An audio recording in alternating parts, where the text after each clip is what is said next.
So, in this video, we're going to cover 5 major behaviors of fearful avoidance that have the capacity to destroy relationships.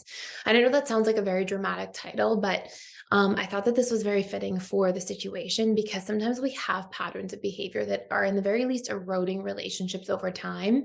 And I find that when we engage in these patterns of behavior, if we saw them for what they really were, we might have a different relationship to them.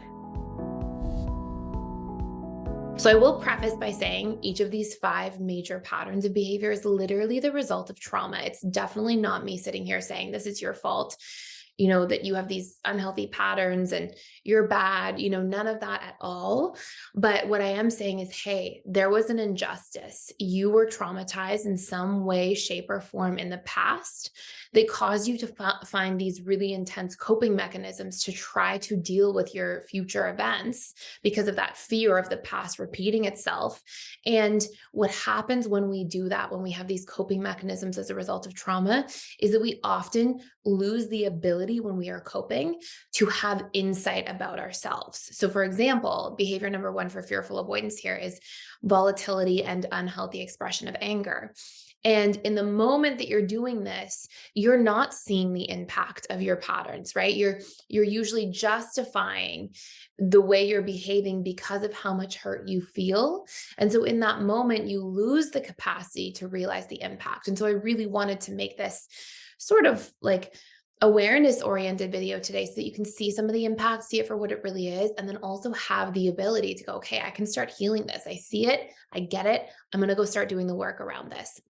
And this will allow you to have freedom, not just in your relationships going forward from these painful events that can be co-created, but also it will allow you to free yourself from the past. Because as long as we're carrying the coping mechanisms from past traumas, we are still carrying that trauma with us to a certain degree.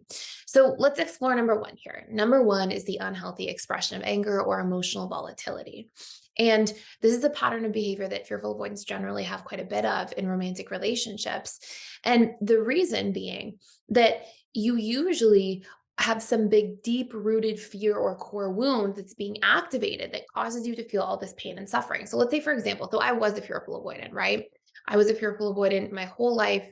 And I did work on myself starting about 10 years ago and then really became fully secure a little bit after that. So, sorry, it was longer than that because I started my practice about 10 years ago. So, anyways, 12 years ago, 13 years ago, something like that. But with any point, what essentially happened to me. So, let's say if I go back to when I was like 21 years old and I was still an FA. And what I was looking at that experience and time, I was like starting to work on myself.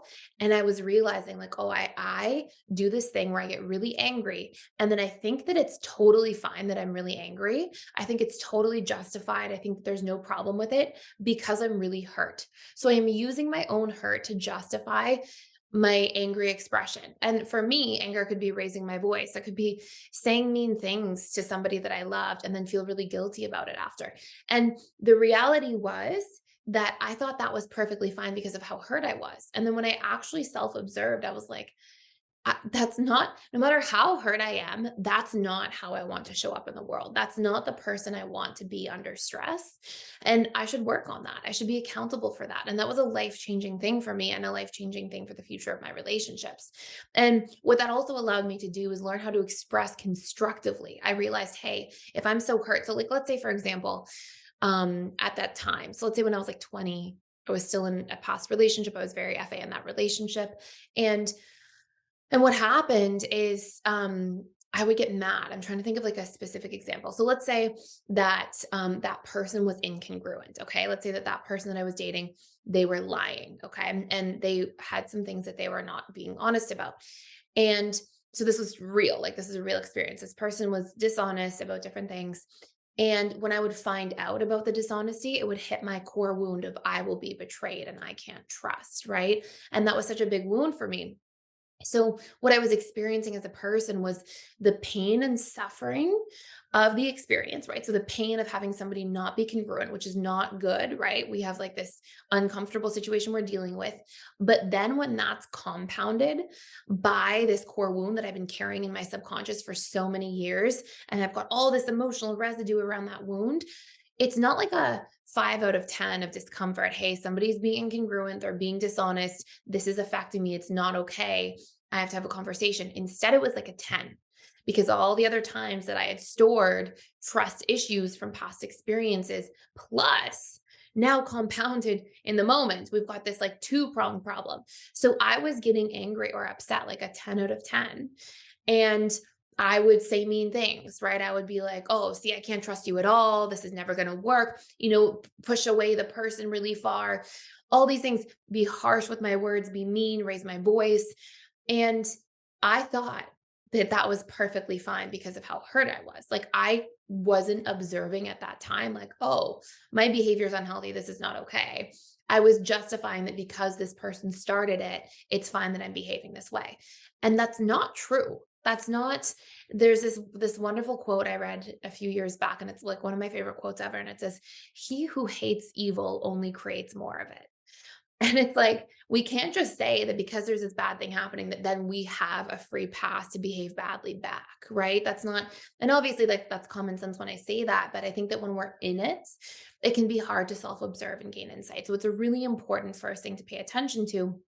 And when you're looking for how to deal with that, you have to deal with root cause. So you have to be able to be like, okay, like, what unmet needs do I have? Can I see those needs through? How can I communicate constructively and more vulnerably? And then, of course, like for me in that relationship, certain things weren't changing, right? And that dishonesty was there. And eventually I left that relationship. And so it doesn't mean that you stay with things that are not functional, but it means that you don't justify the way that you communicate and show up. I just wanted to pop in here and let you know we are doing a 7-day free trial to the All Access Membership Pass at PDS, which means you get access to literally everything inside of the school.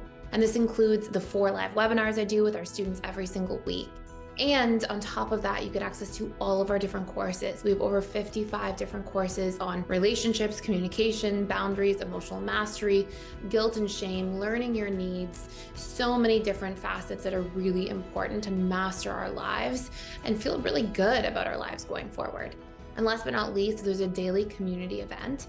We have trained facilitators and coaches who are in there doing that work, showing up to support you on your journey every single day. Please join me on the other side. Come check it out. See if it's a fit for you. I'd love to see you there. Go ahead and sign up by clicking the link in the description box below. So number 2, not trusting. Okay. So healthy suspicion. So when we look at some of these different dynamics, right, you see like the not trusting component. And you see that sometimes when we are fearful avoidance, we've got those core wounds like we talked about. But when there is endless suspicion to a relationship, I can't tell you how many discussions I've had with people when I started running my client practice that said, hey, my partner's always suspicious of me. I'm not doing anything wrong, and it's starting to hurt me because it hurts me to feel like somebody doesn't trust me. And I think it's the same idea. Like when you're a fearful avoidant and you've got that wound, you're busy being a detective, right? You're busy looking for incongruencies and seeing if you can trust the person, and you're on guard, right? And you're on guard because of past trauma. But it stops you because you're so busy being on guard. It stops you from seeing the impact of this behavior on others, right? So we have to work on at a root cause, rebuilding trust, right? We're repairing our internal trust baseline.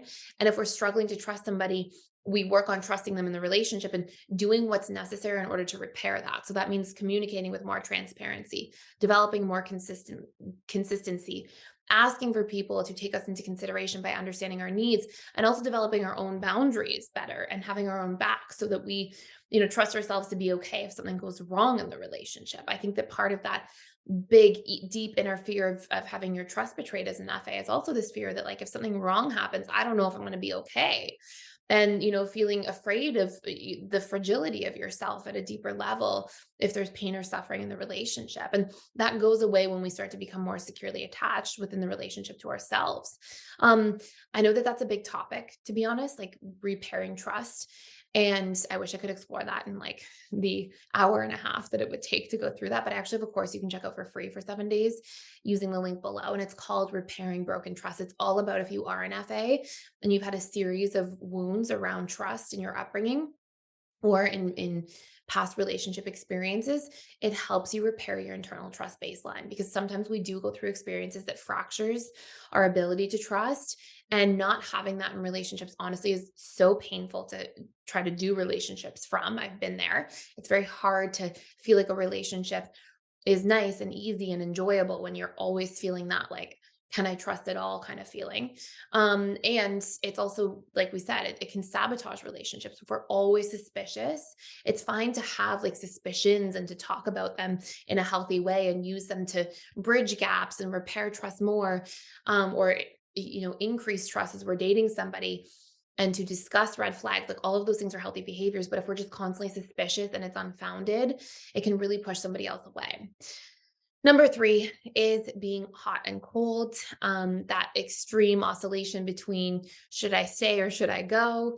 And to the point where it can even, because you're often going through that as the FA for so long, eventually that usually comes out in your conversations or dialogue in relationships. So if you're more of an intense FA, you may find that, you threaten to leave relationships. You express your doubt about staying in relationships, either directly or indirectly. And it's because often you're going through those feelings inside of yourself. And it's because of the competing associations tied to love, right? It's that you have been taught through your upbringing, love is beautiful, love is wonderful, I really want love. And love is terrifying and scary, and I can't trust it, and it's confusing.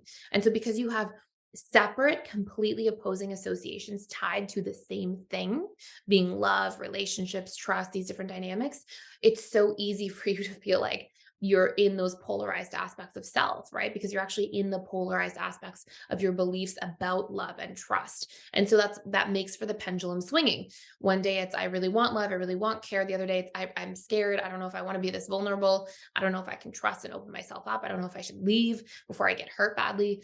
So there's that like swinging pendulum. Number 4, here's a really big one that happens for FAs. Sometimes fearful avoidance can make painful comments. So make mean comments, passive aggressive comments, hurtful comments, because they're actually upset about something else and not communicating about it. And so an example of this could be, you felt like there was something that didn't add up, or you felt like somebody was maybe being dishonest with you or upset with you or whatever it might be. So you felt like somebody's taking advantage of you, whatever it might be. And rather than talking about that directly, because FAs tend to have this like block around talking about their needs until, of course, you go in and work on it at a subconscious level. Um, and we have a needs course for that too. You can check out for free with the link below if you want to do a deeper dive into that. But until you learn to communicate about your needs, usually FAs have to hold in their pain when they're like, "Oh, I can't talk about that thing," or "I don't feel comfortable being vulnerable and sharing that this is affecting me." Because sometimes they're like, "I don't want to show that things are affecting me. I don't even want to be that vulnerable." And so you push things down. And then what will often happen is, like, 2 hours later, somebody will share something with you and you'll brush it off, or you'll make an offhand comment or passive aggressive comment. And it's actually rooted in the fact that, hey, I'm actually still upset about something totally different from a different period of time, and I haven't addressed it. And our stuff comes out in different ways. Like, if we're not expressing directly, it's going to come out in an indirect form eventually. And so that can be a comment that sort of wears and tears at the relationship over time, causes the relationship to feel, painful and stressful and confusing for somebody on the other end, and can definitely be a relationship destroyer. And then last but not least, fearful avoidance can do a sudden shutdown. And obviously, this can be a big element that can cause destruction in relationships, where they sort of, because they're not talking about, sort of to point number 4, because they're not talking about things for quite some time, it builds up, it builds up. And then they have this abrupt shutdown. And it may not be that they like leave the relationship per se, but they, in the very least, like shut off, push somebody away, do these really dramatic things of like shutting down, and they can push somebody away for like a day, 2 days. And all of these things, they wear and tear relationships, especially with more anxious leaning people. And it can really contribute to a whole bunch of these different vicious cycles. So that can definitely come up. and cause a whole bunch of different sort of pain points or challenges.